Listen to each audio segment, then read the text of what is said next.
नमस्कार, आप देख रहे हैं संगत पंगत। मैं हूं आपके साथ वेंकटेश पांडे। बिहार में विधानसभा के चुनाव हैं, जिसको लेकर के जो तमाम राजनीतिक पार्टियां हैं अपनी अपनी रणनीति बनाने में जुटी हैं। ऐसी ही कल एक बैठक महागठबंधन की हुई, जिसको लेकर के जो तमाम तहखाने हैं उसमें चर्चा की गई। इस बैठक से बहुत सारी चीजें निकल करके आई।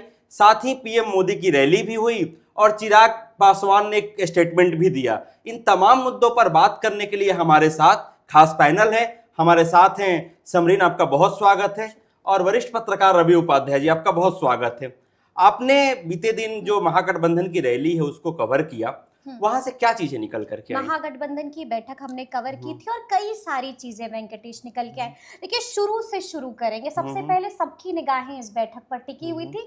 सब यही जानना चाह रहे थे कि आखिर इस बैठक में क्या होगा। और बड़ी बात यह है, आप भी बखूबी जानते हैं कि ये महागठबंधन की दूसरी बैठक थी, तो लोग डेवलपमेंट की तरफ देख रहे थे कि आखिर इस बैठक में क्या कुछ दिखेगा, क्या कुछ नया डेवलपमेंट होगा। तो देखिए, बड़ी बात यह है कि बैठक में तेजस्वी यादव लेट पहुंचे थे।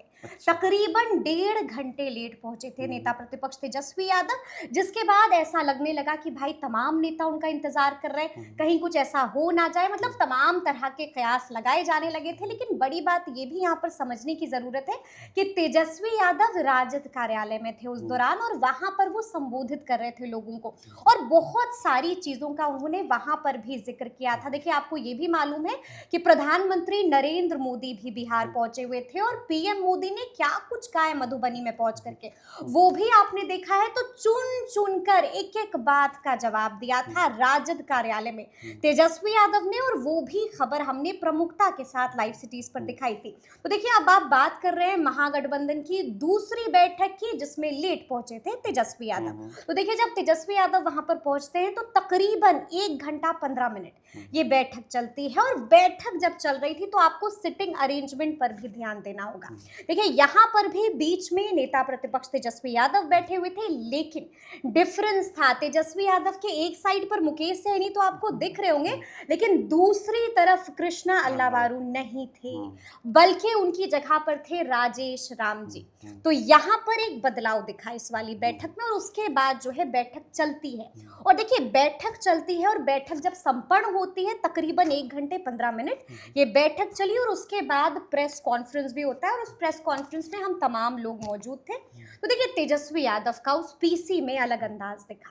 तेजस्वी यादव के तेवर बहुत कुछ बयां कर रहे थे। देखिए, तेजस्वी यादव ने सबसे पहले तो पीएम मोदी को खूब सुनाया, केंद्र सरकार को खूब घेरा, और साफ साफ कहा कि देखिए, जो हुआ है पहलगाम में उसमें आपका भी फेलियर है, आप भी फेल कर गए हैं। आपको मालूम था कि वहां पर अच्छी खासी संख्या में जब पर्यटक पहुंचे हैं तो उनकी सुरक्षा की जिम्मेदारी किसकी है, इसकी जवाबदेही किसकी होगी।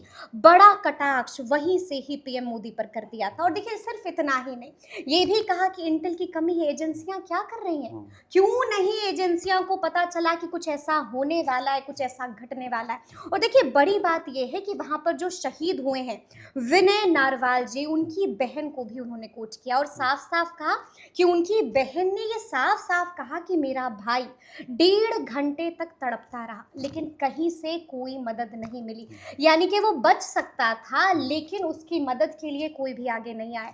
बड़ी बात नेता प्रतिपक्ष तेजस्वी यादव ने कह दी। और देखिए, तेजस्वी यादव यहीं पर नहीं रुकते हैं वेंकटेश, उन्होंने आगे भी बहुत सारी चीजों का जिक्र किया है। देखिए, बता दिया है कि आगे आगे महागठबंधन की रणनीति क्या होने वाली है। देखिए, आज के दिन बड़ा करने जा रहा है महागठबंधन, सड़कों पर उतरने जा रहे हैं तमाम नेता। और देखिए, सड़क पर उतरेंगे, कैंडल मार्च निकालेंगे, और जिस तरह से तमाम चीजें होंगी तो वो भी, उस पर भी हमारी नजर रहेगी।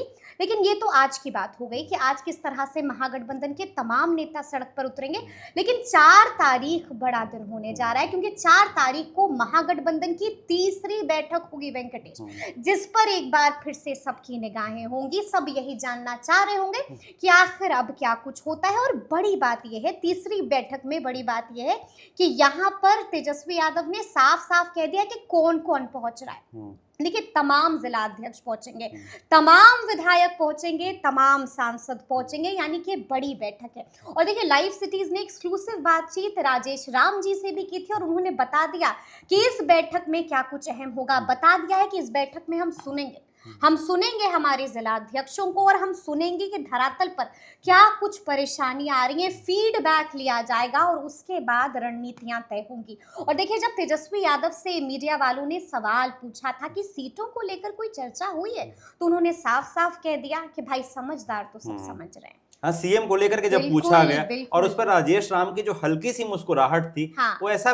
बता गई कि कहीं सबकी सहमति है, वो बिल्कुल हामी है। भर थी। बिल्कुल है, बिल्कुल है। यानी कि हमेशा जब तेजस्वी यादव से ये प्रश्न पूछा जाता है तो हर बार एक ही जवाब देते हैं और साफ साफ कहते हैं कि थोड़ा इंतजार का मजा लीजिए, थोड़ा सा सब्र कर लीजिए, क्योंकि कहा जाता है कि सब्र का फल मीठा होता है। लेकिन ये मेरे पास जो जानकारी थी, लेकिन ब्रेकिंग खबर रवि जी के पास है। देखिए, रवि जी अभी यहाँ पर ब्रेकिंग खबर देने वाले हैं, वो क्या है आप ही इनसे पूछ लीजिए। जो बैठक हुई उसमें से जो निकल करके आई, हम चाहते हैं कि जो लोग सुन रहे हैं इस चीज को, उन्हें आप जो एक्सक्लूसिव चीज है और जो ब्रेकिंग है वो आप बताएं। नहीं, देखिए, सबसे पहले बात है कि एक तो समरीन ने पहले बताया कि पहली बैठक हुई थी आरजेडी के प्रदेश कार्यालय में। कांग्रेस ने बड़ा दिल दिखाया था इस बात को, जितनी ऊहापोह की स्थिति बड़ी बनी थी, तो कांग्रेस ने आरजेडी को स्पेस दिया कि नहीं, आप अपने कार्यालय, जो उसका मुख्य कार्यालय है वीरचंद पटेल पथ में, वो महागठबंधन की बैठक हुई। उसके बाद आपने देखा कि बीते दिन कांग्रेस मुख्यालय में महागठबंधन की बैठक हुई। फिर जैसा पता है कि 4 मई को फिर से बैठक होगी, तीसरी बैठक होगी, अहम बैठक होगी। उसमें तमाम महागठबंधन के जितने भी अलायंस पार्टनर हैं, उसके जिला अध्यक्ष, ये मंत्री, एमएलसी, एमएलए, सब लोग रहेंगे, राज्यसभा सांसद, पूर्व सांसद। तो यह सब जो एक मुंह से मुंह मिलाने की जो बात हमारी लैंग्वेज में हम कहते हैं, वह होगा। और सबसे जब मुंह से मुंह मिलेगा तो दिल से दिल भी मिल जाएगा। सब जो आप जब चलिएगा चुनाव में, चुनाव का वर्ष है ये, चुनाव होने जा रहा है विधानसभा का, तो सब एक दूसरे से कनेक्ट करते दिखाई पड़ेंगे और उसका बेहतर परिणाम भी दिखाई पड़ेगा। क्योंकि तेजस्वी 2020 के विधानसभा चुनाव में सरकार बनाते बनाते चूक गए थे, तो इस बार अब कोई भी भूल न होगी न चूक होगी, जो होगा बेहतर स्ट्राइक होगा। और आप देख रहे हैं कि महागठबंधन में तेजस्वी उसके चेहरा हैं, इसमें भी कहीं कोई दिक्कत नहीं है। देखिए, खुल करके बात नहीं हुई है, लेकिन तेजस्वी ही महागठबंधन के चेहरा हैं, हमको छोड़ दीजिए आप। लेकिन लोकसभा में प्रतिपक्ष के नेता राहुल गांधी के बयान को ही अगर आप डिकोड करिएगा, वही बोले थे कि जिस प्रदेश में जो भी क्षेत्रीय पार्टी ड्राइविंग सीट पर है, वही जो है सो नेतृत्व करेगी। तो यहाँ पर ड्राइविंग सीट में आरजेडी है, तो उसमें कोई इफ बट नहीं। और 2 बैठक जो हुई महागठबंधन की, उसमें भी तेजस्वी ही प्रेस कॉन्फ्रेंस करते हुए दिखाई पड़े और बीच में जो मुख्य सीट होता है उस पर वो बैठे। तो स्पष्ट है। अब जो बात समरीन ने कहा कि जो बैठक हुई ब्रेकिंग खबर, तो वो उसमें हम आते हैं। देखिए, कोऑर्डिनेशन कमेटी बनाने की बात है और जो एक टोटल माने हम लोग जो जोड़ रहे हैं कि 24 लोग जो होंगे टोटल मेंबर्स, जो सब घटक दल जो महागठबंधन के अलायंस पार्टनर है सबसे। तो देखिए, ऐसा नहीं है कि 24 से 23 भी हो सकता है, नॉट नेसेसरी कि 24 का 24 ही है, ऐसा कोई सीट कोई रिजर्व नहीं है। 4-4 मांगा गया है, तो कहीं से 3 भी आएगा, तो कहीं कोई उसमें गड़बड़ नहीं है। तो अब आपको हम बताते हैं कि पहले आरजेडी बताते हैं। आरजेडी से कौन है? राष्ट्रीय जनता दल बड़ी पार्टी है। देखिए, इसके जो अध्यक्ष हैं वो महागठबंधन के जो चेयरमैन हैं कोऑर्डिनेशन, तो वह उसको टोटल चीज देखेंगे तेजस्वी यादव, बिल्कुल ये तो नंबर 1। अब देखिए, उसमें आरजेडी से कौन कौन चेहरे होंगे जो कोऑर्डिनेशन कमेटी बनेगी, समन्वय जो बनेगा, तो उसकी जो रूपरेखा के बारे में जो हमको अंदर खाने से जानकारी मिली है वही बता रहे हैं। उसमें रणविजय साहू राष्ट्रीय जनता दल के एमएलए हैं, विधायक हैं और प्रधान महासचिव हैं पार्टी के, नंबर 1। दूसरे हैं अब्दुल बारी सिद्दीकी, पूर्व मंत्री, बहुत बड़ा चेहरा है वो अल्पसंख्यक का, और उनकी हम इसको ऐसे समझे जननायक कर्पूरी ठाकुर के साथ में उन्होंने समय व्यतीत किया है, तो वो उन पर भी उनको भी रखा गया है। अब्दुल बारी सिद्दीकी को, एमएलसी हैं वो विधान परिषद में। संजय यादव राज्यसभा सांसद, वो रहेंगे। और चौथा नाम है आलोक मेहता। आलोक मेहता भी एक माने विधायक हैं, बहुत ट्रस्टेड हैं। और देखिए, इसमें समीकरण भी साधा गया है, तेजस्वी यादव तो अपने रहेंगे, उसमें तो कोई बात नहीं, लेकिन 4 आदमी के नाम की बात है। तो ये 4 चेहरे अभी तक की यही जानकारी है नंबर 1 आरजेडी से। अब देखिए, हम चलते हैं एक प्रमुख घटक दल, आपको विकासशील इंसान पार्टी, सन ऑफ मल्लाह की पार्टी, जिनको लेकर के तरह तरह की अटकलें इधर उधर बात चल रही थी, तो वो हम उनके यहाँ से भी जो हमको जानकारी मिली है सोर्सेज के हवाले से, वह हम बता रहे हैं। तो वहाँ से मुकेश सहनी तो रहेंगे, वो सुप्रीमो है पार्टी के, तो वो रहेंगे। उसके बाद से बाल गोविंद बिंद समाज से आते हैं, बाल गोविंद बिंद रहेंगे। तीसरा नाम होगा पप्पू चौहान, ये रहेंगे, नोनिया समाज से ही। तो ये 3 आदमी वहां पर रहेंगे। कोई जरूरी नहीं हो सकता है कि किसी और को नाम को ऐड करे, लेकिन अभी तक 3 ही नाम उनकी ओर से, उनकी पार्टी की ओर से है। अब रही बात राष्ट्रीय पार्टी है कांग्रेस, तो कांग्रेस से यहाँ पर 4 नाम की है चर्चा, 4 नाम है उसमें। अब उसमें एक तो प्रदेश अध्यक्ष राजेश राम, वो हो गए। कृष्णा अल्लावरू जो कांग्रेस के बिहार मामलों के प्रभारी हैं वो। तीसरे नंबर पर जो कांग्रेस विधायक दल के नेता हैं विधानसभा में, शकील अहमद खान, वो हो गए। चौथे हो गए विधान परिषद में जो नेता हैं कांग्रेस के, वह है मदन मोहन झा, पूर्व मंत्री। तो वो ये 4 नाम वो कांग्रेस ने इस संबंध में कोऑर्डिनेशन कमेटी में रखा है। अभी अब पूछिएगा कि अन्य जो घटक दल है उनका क्या है। वाम दल है 3, तो वाम दलों की ओर से देखिए उसमें मंथन होता है। वाम दल जो इस तरीके से नहीं है, उसमें नाम में मंथन होगा, ऊपर नीचे होगा, उसके बाद से स्वीकृत होगा तब जाएगा। तो वाम दल भी 1 आध दिन में हमको लगता है, या शाम तक, कल तक वहां से भी नाम मिल जाएगा। तो ये ओवरऑल सिनेरियो है, यह अभी कोऑर्डिनेशन कमेटी जो बनने जा रही है। और जो 4 तारीख को जो बैठक होगी 4 मई को, उसमें कोऑर्डिनेशन कमेटी फुल प्रूफ आपको दिखाई पड़ेगा और यही काम पूरा कोऑर्डिनेशन का करेगा। कोऑर्डिनेशन कमेटी का मतलब समन्वय बनाना, एक दूसरे से तालमेल बनाना। तो ये हर दल, घटक दल जो भी होगा महागठबंधन में, उसमें यह कोऑर्डिनेशन कमेटी हर चीज में यह काम करता हुआ दिखेगा। तो ये बहुत मजबूत कमेटी होगी। बढ़ते हैं इससे आगे। बीते दिन जो तमाम कैमरे थे बिहार के मधुबनी में टिके थे, और बहुत कम ऐसे मौके आते हैं कि जब कि प्रधानमंत्री या किसी का कार्यक्रम हो तो जो राजनीति के जानकार हैं उनके अलावे बाकी लोग भी कान लगा के बैठे हो कि वहां से प्रधानमंत्री क्या बोलेंगे। प्रधानमंत्री मधुबनी पहुंचे, बोले और खूब बोले। लेकिन बिहार में इस साल विधानसभा के चुनाव हैं।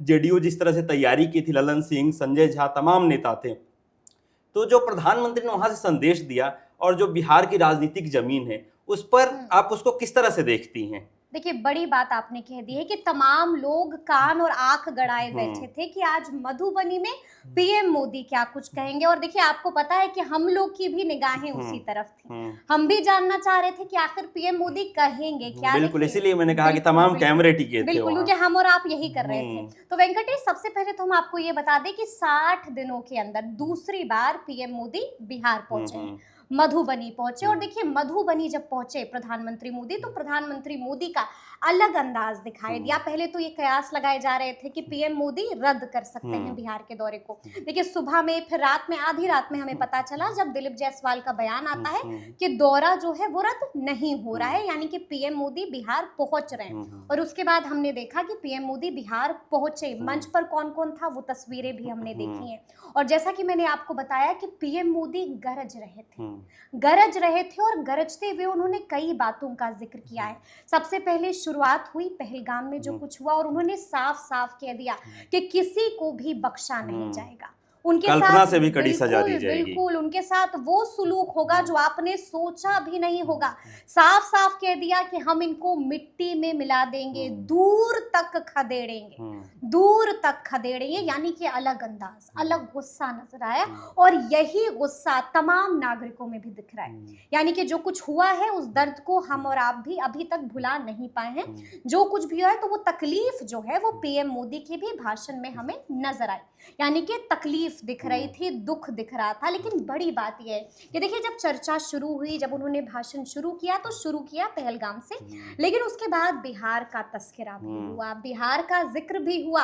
और देखिए, उन्होंने खुले मन से सबके सामने मुख्यमंत्री नीतीश कुमार की तारीफ कर दी और साफ साफ कहा कि हम नीतीश कुमार का अभिनंदन करते हैं, हम नीतीश कुमार का अभिनंदन करते हैं। और क्यों अभिनंदन करते हैं ये भी उन्होंने बताया है। साफ साफ कहा कि बिहार में बहुत काम हुआ है, ठीक है। उन्होंने जमीन विवाद की भी चर्चा की और आपने सुना कि उन्होंने साफ साफ कहा कि बिहार सरकार ने इसका सल्यूशन ढूंढ लिया है। जिस तरह से डिजिटलाइजेशन हो रहा है ये बड़ा सल्यूशन है जमीन विवाद के निपटारों का। उन्होंने बड़ी बात की, उन्होंने ये भी बता दिया कि जीविका दीदियों के लिए भी बहुत काम हुआ है। क्या कुछ काम हुआ है उसका भी जिक्र किया था प्रधानमंत्री मोदी ने, और साथ ही साथ उन्होंने बताया कि लगातार बिहार में काम हो रहा है। बाढ़ के मामले में भी बिहार में काम हुआ है, जीविका दीदी के मामले में भी काम हुआ है। यानी कि मंच से, खुले मन से नीतीश कुमार की भी तारीफ कर दी और बता दिया है कि बिहार में क्या कुछ काम हुआ है। लेकिन बड़ी बात यह है वेंकटेश, आपने भी बीते दिन इस पर चर्चा की थी, उसी का हम यहाँ पर जिक्र करेंगे। बड़ी बात यह है कि सबकी निगाहें टिकी हुई थी कि मोदी जी आ रहे हैं। तो जब मोदी जी आ रहे हैं तो बताएंगे ना कि आखिर एनडीए का सीएम फेस होगा कौन, जिक्र करेंगे ना, तमाम जो सस्पेंस बना हुआ है उससे पर्दा तो उठाएंगे। लेकिन मोदी जी ने इस पर चुप्पी साधी, यानी कि कोई जिक्र ही नहीं हुआ सीएम फेस को लेकर के। तारीफ तो कर दी लेकिन ये नहीं बताया कि सीएम फेस कौन होगा। नेतृत्व लगातार बीजेपी के नेता कह रहे हैं कि नेतृत्व करेंगे नीतीश कुमार, लेकिन सीएम कौन होगा उस पर अब भी सबकी चुप्पी है वेंकटेश। अब चुप्पी के मायने क्या है ये लगातार लाइव सिटीज डिकोड कर रहा है। बिल्कुल रवि जी, बिहार में इन दिनों जो सांकेतिक भाषा है वो बहुत चल रही है। बीते दिन हमने तेजस्वी यादव की भी सांकेतिक भाषा को सुना।